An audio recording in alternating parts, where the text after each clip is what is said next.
realized that several things motivate me a lot, and that's ability to help people. I just had this fire that was let's go make something, and I wanted to put it out. I was at the beginning of the college.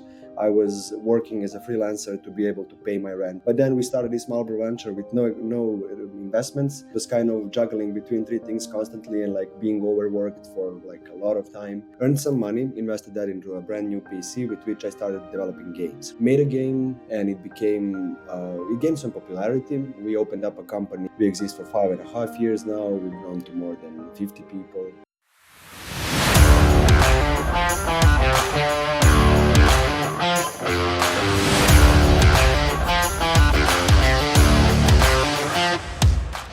Hi Luka, thank you so much for coming to the Life of Founder. How's it going? Hi Max, thanks for having me. It's going pretty good. Thank you. How are you? Oh, good. And thank you so much for your time today.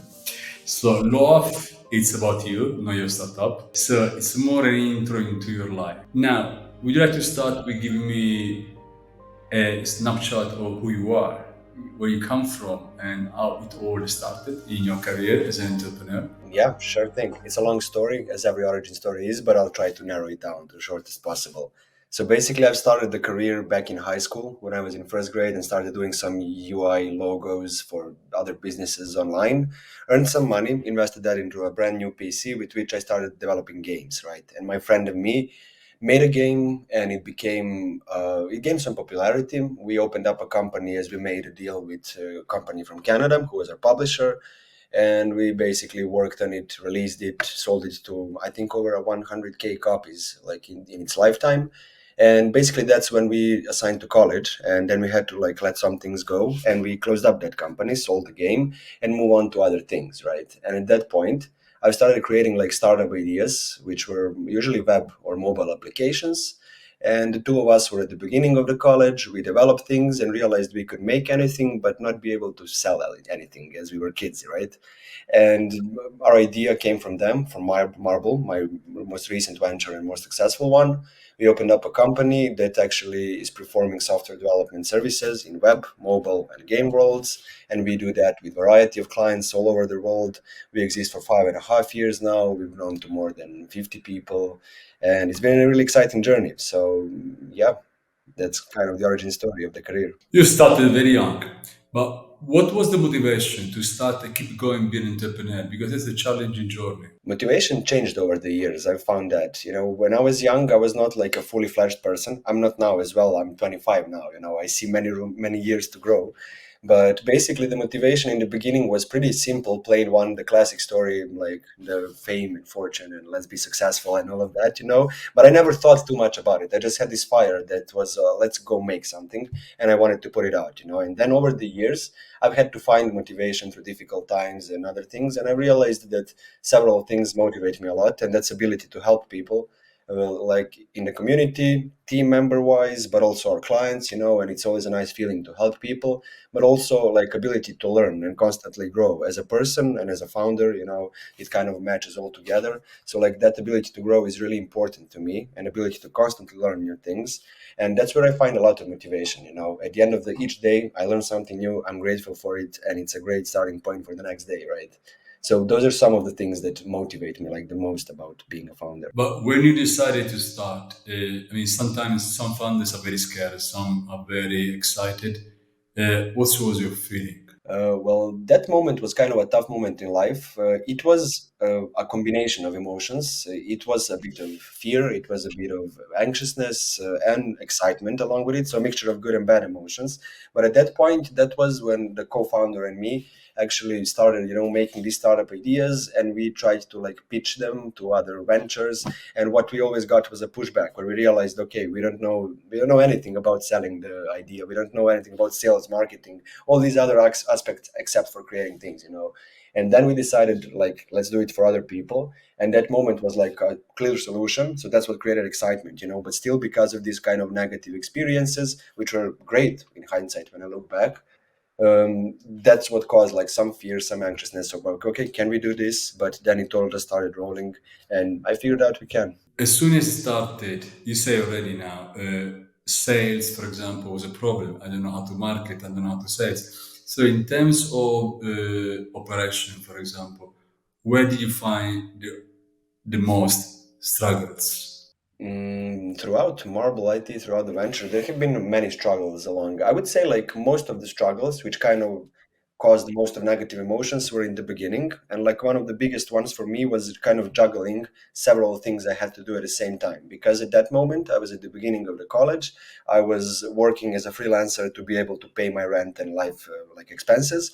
But then we started this Marble venture with no investments, just one project rolling it further, and it was kind of juggling between three things constantly and like being overworked for like a lot of time, and that was like a big struggle. Other struggles came in some situations which kind of appeared through the company, but they were kind of all overcome, right, throughout the years. So, in terms of balancing, how be a founder, be an entrepreneur affects your life, in good or bad? In a very good way, I would say. Yeah. How? Well, yeah. So there have been, of course, bad influences like over at the beginning, especially when I were kind of finding how I fit into this story, into this mess of like responsibilities and like things you have to do and all of that.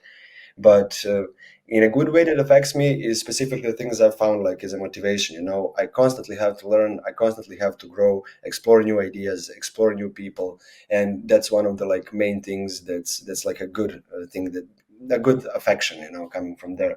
Another one is like the ability to speak with like highly motivated and ambitious people in different areas of industry and life, and it's a great feeling to be able to talk to these great people, right? So it's also a good motivation. On the other hand, it also required of me to get much more organized, to be able to take on more work but not be too stressed or overworked by it, to create structures, to create new ways of thinking, mental models, other things. So that also fits in with the growth aspect, right? But it actually required that of me, and that's how I kind of think I became a better person through that, right? The bad influences were usually in terms of stress and anxiousness, but that kind of comes with the journey, right? Of course, you're under stress all the time. As soon as you start, stress is very strong, and also because so much uncertainty. So you don't know where you're going to, if you're going to fail, if you're going to succeed. Maybe you commit some of your money, you have some of your saving, and after a lot of your time. So it's a very demanding task. And again, you are navigating the unknown. But do you give to yourself any kind of routine that keeps you on balance? Yeah, I do. And I kind of split my routines into like daily, weekly, monthly, and then yearly. But I'll try to like kind of explain how this system works, because I found that it works pretty well for the growth of our company. But basically, on yearly basis, I set goals for the throughout of the year, right? And then I plan each month ahead. But just when we finish January, I plan February, And at each point in the end of the month, I review it, and create new goals which are smaller for this week, right? And then from those I create my daily plans. So when it comes to the day, I usually have like just a look at the weekly goals. I see what I'm gonna do like today or tomorrow if I'm planning for tomorrow. And basically that plan is something, when I wake up I see it, I do all of that, I finish the work, and at the end of the week I see like everything I've done within a week, and then I plan the next one, and at the end of the month I see how those weeks accumulated into a success of the month, and then I compare that to the year and see. So it's basically like a small snowball coming from the day, rolling, and growing like stronger into these bigger goals I've set at the beginning of the years, right? But I also have these checkpoints where I kind of review what I've set, and if something is not moving forward, I'm constantly questioning why. Is it like because it was a bad goal, or is it because it's not that important as it seemed back then, or simply we weren't doing something good, right? So you constantly have to reevaluate. But on a daily basis, the routine is usually like wake up, check all the emails, answer everything that's urgent, and then go throughout the day, which is separated between time for doing the tasks and time for doing the meetings, right? There's a lot of meetings, of course. So that's kind of the routine as a whole. Yeah. For me, routine is very important. It gives me balance. It's Yeah. some kind of course, right? So I can find myself during the way. Yeah, but not only balance, it gives you a freedom, right? Because when you plan it out, you don't have to keep it in your head. So when I finish the day, I know I don't have to think about anything, because tomorrow morning my system is keeping all written down for itself. So I just tune in the morning, just read what I wrote, and I know what I have to do, right? So you're never like overwhelmed mentally because everything is in the system. Absolutely.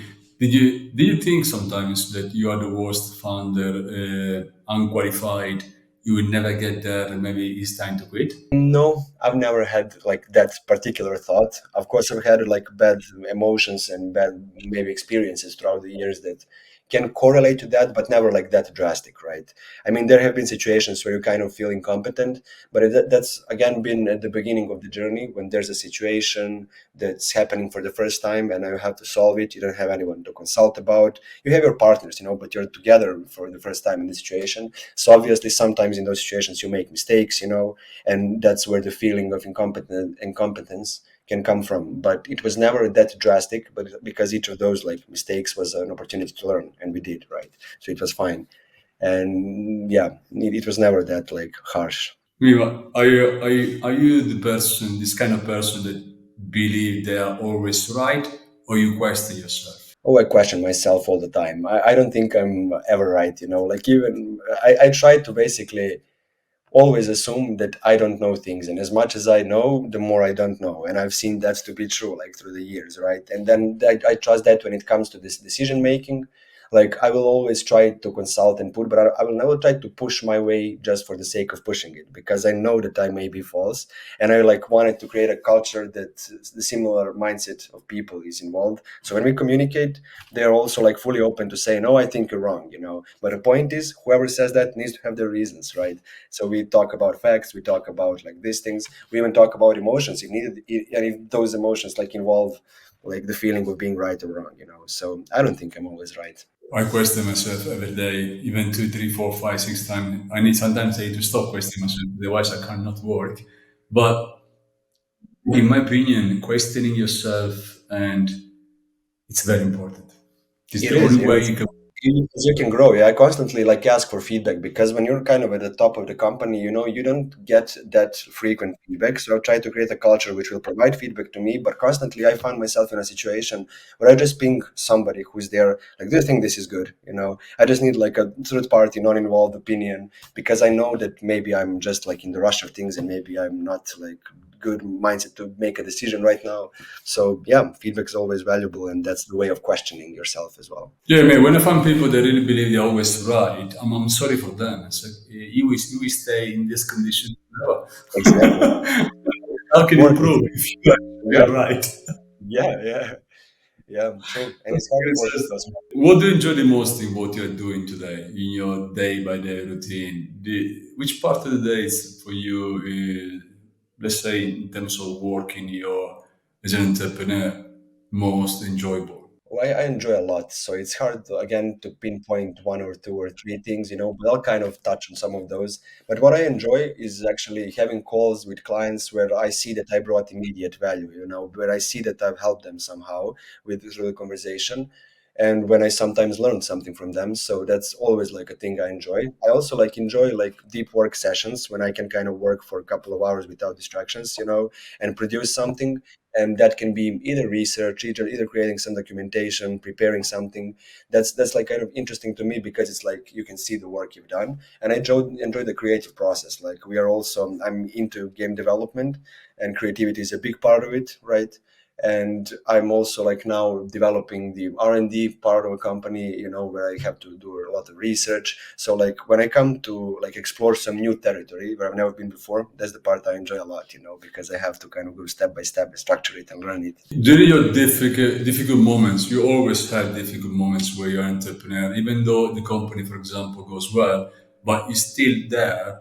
You must be concerned that maybe tomorrow is going to be the day they can take you down. So, in this moment, under pressure, or let's say bad moment, or even though maybe they're not that bad, how do you find yourself motivation? How do you motivate yourself? How do you keep going? Yeah, it's a good question.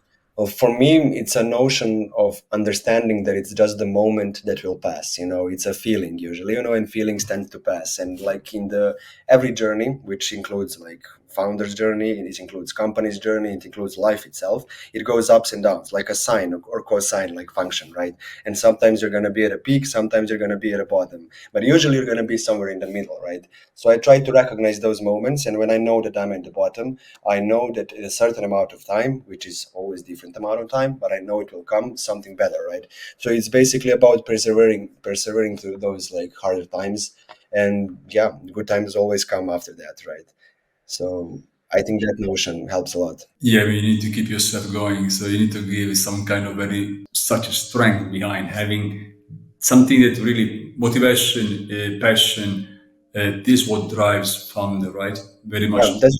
that's the core of everything. Yeah, yeah. As Simon Sinek says, like start with why, basically. But when you know your why, it's actually much easier to go through any difficult time because you know why you're passing this and you know why you are kind of struggling now and what's the main reason or the outcome that you're hoping for, right? So Does failure bother you? Are you bothered? Are you scared by failure? I wouldn't say I'm scared in a crippling way. It doesn't bother me because I've come to terms with it. I would say, like at the beginning, when there was much more stress, involved. I mean, there is always stress, but I was bad at handling it back then.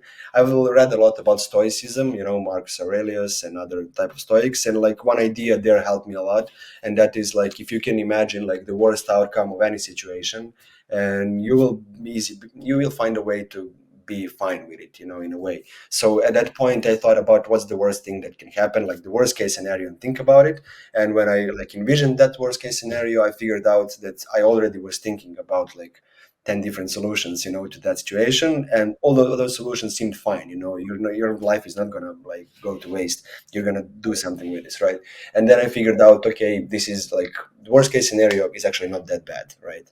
And that's how I came to terms with it. Of course, the notion and experience of failing is not an easy one. It's not a pleasant one, but again, like nothing drastic will like happen if it happens, right? But do you believe that we learn by failures? And that we learn by failures. Yeah. Yeah, I believe that. I mean, I don't think that everybody learns by failure, but I think the people who do that, they have a tendency to be much more, to have a growth mindset and to grow much more than other people. I think failure is an essential part of every journey, and we should embrace it. And basically, with every failure, think about it, draw lessons, and move on like stronger and smarter. And it's a really important aspect of the like company building and other parts of life as well. I'm a big fan of learning by failure. Of course, don't fail too big because it's very difficult to recover. Small failures, okay.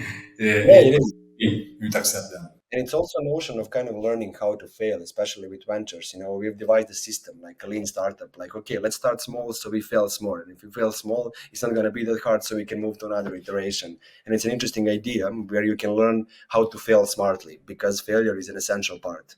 And then, okay, I'm not going to invest too much in this because if I fail, it's going to be much bigger punch than if I just did it like in small iterations, right? So that's a great idea of managing failure, right? I saw many people don't do something because they are scared to fail. I see so many times in my life. What do you think? I mean, is something that can bring anything in life? That's a very bad approach for me. It is a very bad approach. Yeah, I think that's something like very crippling. And I think that we, as people, when we think about a certain situation, about certain fire and uncertainty, we are kind of making it much bigger than it is. Because when you are physically in a fire, we tend to like do things and actions and make decisions which are kind of much better than when we think about it. Well, you know what I mean? It's much scarier thinking about it than actually being in it. And I always kind of try to push people if I can to just, if you think about something, go do it. Like the worst that can happen is you fail and you learn something. It's like the best case scenario as well as the worst. So Sometimes when you try to do something and you're stopped by failure, you actually don't believe it. You are not that much confident. You don't have this level of self-confidence that they will take you there. But if you push yourself, you're going to cross this board and you realize that you can do 10 times better that you were believing you can do. So we should never stop and we should never limit ourselves. That's the point. yeah, that's true. That's true as well. I Never. agree. I mean, you play, I can see. What do you like to do in your spare time? Oh, yeah, I do play. I like my activities. There are more guitars here. Wow. Oh, That's man, yeah, I've been playing for more than 10 years, but people like realize that sometimes because of here, usually before they even see guitar. But I like doing many things like different. I like social activities as well as calm or like more like alone activities, right? So I like sports a lot and I do the gym, which is kind of a social activity because I know the people in the gym. But I like so smaller like meditative activities such as yoga and meditation, especially in the morning because it kind of gives me the right push and like calms me like and it's really beneficial and makes me feel good.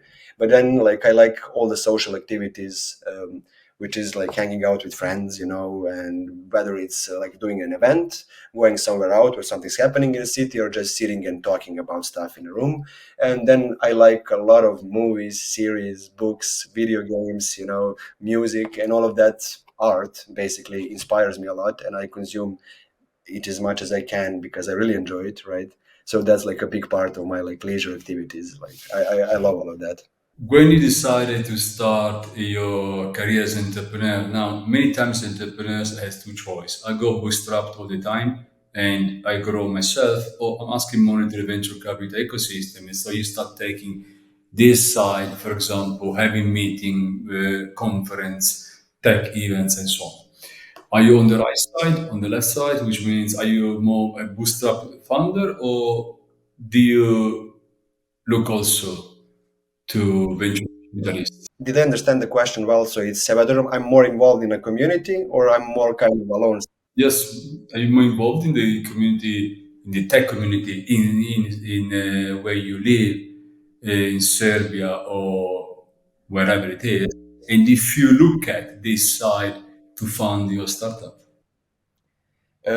I had like it's kind of a weird journey for me. It's not like that of an easy answer. Like right now, I'm in like a traditional phase when I'm trying to use all my experience to kind of help the community further and do that more and more. Before that, I was kind of learning, improving myself, and being more on this like other side of being a soul thing. But even through that, somehow I've come across. I think that's a great luck I've experienced. I've come across the right people from the community, and that's something I'm like the most grateful for because I've met some great founders, great people, and I've gotten some great advice along the way, which kind of pushed me in the right direction or saved me some time because one sentence they said actually helped me, maybe avoid 2 months of like failing to do something.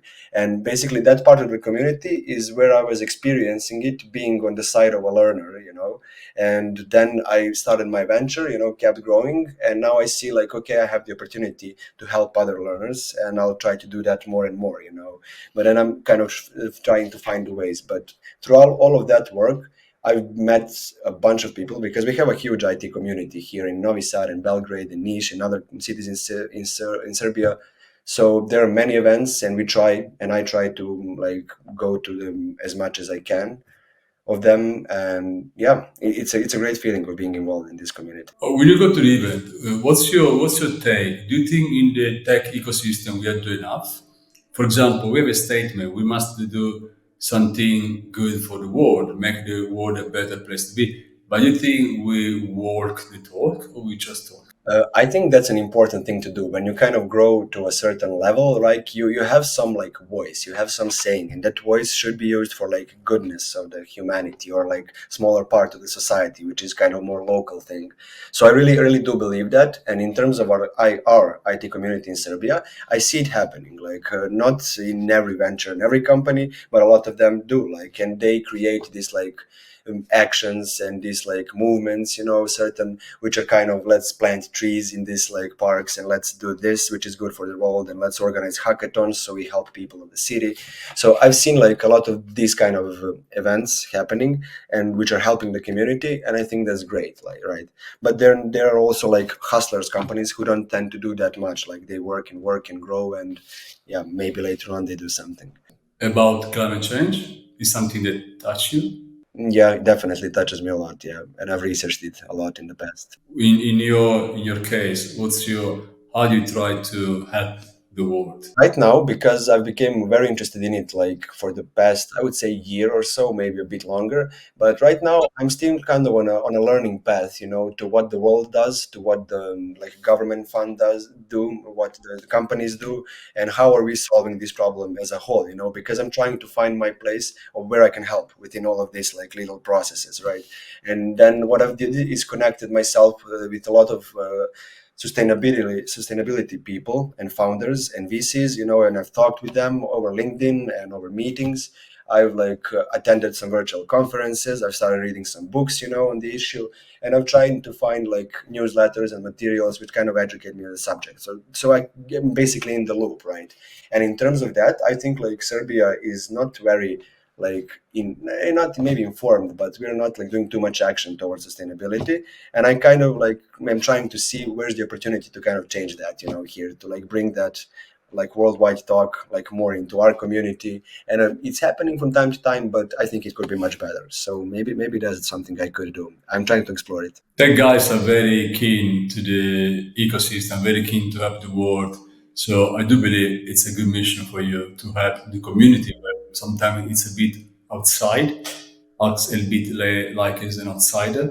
They believe it's a problem that someone else must fix, but can't work in this way.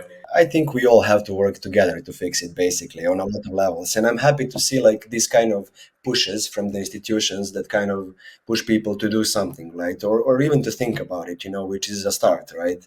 And yeah, that kind of makes me hopeful. And yeah, I'm trying to find also my voice in all of that. Which are the things that really touch you to the point that you can fight for it to the end? But do you think like in a way of or something that touches me and then I'm like working for it, or like things that touch me generally, like in terms of what I think about it? The things that you really believe and for you must be done. I mean, it's up it's straight to you, or it applies to the world as a whole, peace, whatever it is. Oh yeah, well, basically on like some kind of a local level of me and people around me, it's basically a lot about relationships, love, and peace among us, and like just growing as a community together, being able to communicate whatever, and just be like smart about it, and just become better people through each other, and that's something that really touches me, and that I try to be involved with right locally, and like globally. There's a bunch of issues, that touch me and that I'd somehow like to help, and I might not be able to help those issues yet, but I would, and sustainability is one of the big ones, right? And yeah, I would say sustainability. There are other ones, but maybe not as significant. The best book and your favorite author. It's a hard question to pinpoint one, so I'll do several like that touch me, and I won't go too deep into it. But like business-wise, I really liked Ray Dalio's Principles. It really like touched me a lot at that moment. Yeah, it's the book I needed to read at that moment, and it helped me like solve so many like challenges I was going through. So that's maybe why it left such a good impression on me. And then again, like I really like sci-fi. So one great sci-fi book that really touched me in the past year is Hyperion by Dan Simmons, which talks about humanity in like 300 years in the future, but it talks a lot about the human condition and about the things we are experiencing now as problems. So it has like religion and mysticism and sci-fi and physics and spaceships and a lot of different things to discuss about. Other than that, I don't know. I liked Hitchhiker's Guide to the Galaxy a lot. It's the one book that made me laugh the most. I couldn't believe that the book could make you laugh so much. So yeah, let's say that those are kind of the first ones that come to memory when somebody asks me about favorite. And the best movie and actor? Best movie, like the one that holds a special place in my heart, is definitely Lord of the Rings. I love everything about it, like from the books and from the story, and then the production of the whole thing. That's a crazy story in itself, and then the experience of watching it is like magnificent. It's unique for me. I am like. I watch a lot of movies, and I watch like hundreds of them, and there's like certain directors I enjoy more, and actors such as like Coen Brothers or Robert Edgers, but like Lord of the Rings stands out as like one thing I love the most, maybe. So, if I'm going to ask you the best lesson that the life gave to you, It's something I kind of taught myself over the years by kind of observing the environment. So, and I try to live by it. And it's like always be curious, like never lose that inner child of yours in like experiencing life and situations life puts in you, because when we are children, we question everything. We are so curious about the world and everything. And we kind of sometimes tend to lose that when we become like adults. And I think like that value should be continued throughout the life, because it will make us like so much better as people. We will be much less judgmental of other people because we'll be interested, right? And it improves relationships. It improves yourself because you're curious to find out whatever is out there. And there's a lot to find out about the world. So I would say that, like, always be curious, always keep your inner child. I mean, curiosity and keep the child inside you is compulsory. If you forget, if you the day when you take away this from you, you're dead. Yeah, yeah, I would agree. I would agree. I always say myself, if I stop dreaming, if I'm stop to be still a child, of course, in different way, and if I'm stop my curiosity, what's the point? I mean, there's nothing more to Exactly. do. I'm done. Exactly. It That's why brings so much. I mean, I won't retire. I will work until the last day in my life because I will get very bored. I can seriously get bored. But that's also how you nurture your inner child. You're constantly curious about new things that are coming, and there's always new things. There's a lot about to be excited about. Your greatest wish. To be able maybe to accomplish all of this, like helping of communities and like to bring to like push these values, which I kind of think are good into the community, and in terms of like sustainability, in terms of like being able to help. And I think I would love to come to a certain level of like company building and being able to somehow use that to help further develop the community and, our country and people in it, as well. So let me close with a recommendation. If you can recommend something to all the founders who are watching this podcast. Yeah, I would say like when you're in a bad situation, like always know that it's a curve. If you're here, the good times will come definitely. So like keep the fight. It's gonna be fine in the end, whatever happens. I would say like keep learning from your mistakes and don't like be afraid to make mistakes. Like that's essential part of it. And I would basically say if like along this journey you're struggling in any way in terms of mental health, I think founders sometimes have the notion of being the person at the top who is not allowed to be vulnerable, who is not allowed to express emotions. I think that's kind of bad and can put damage more than good. And basically, I don't think it's a problem. And like, be fine with being vulnerable. If you need help, seek it. That's all fine. I would say that as well. Luca, thank you so much for coming to the Live with Founder. It has been, as always, an absolute pleasure for me. Thank you. Thank you, man. It was a pleasure speaking with you.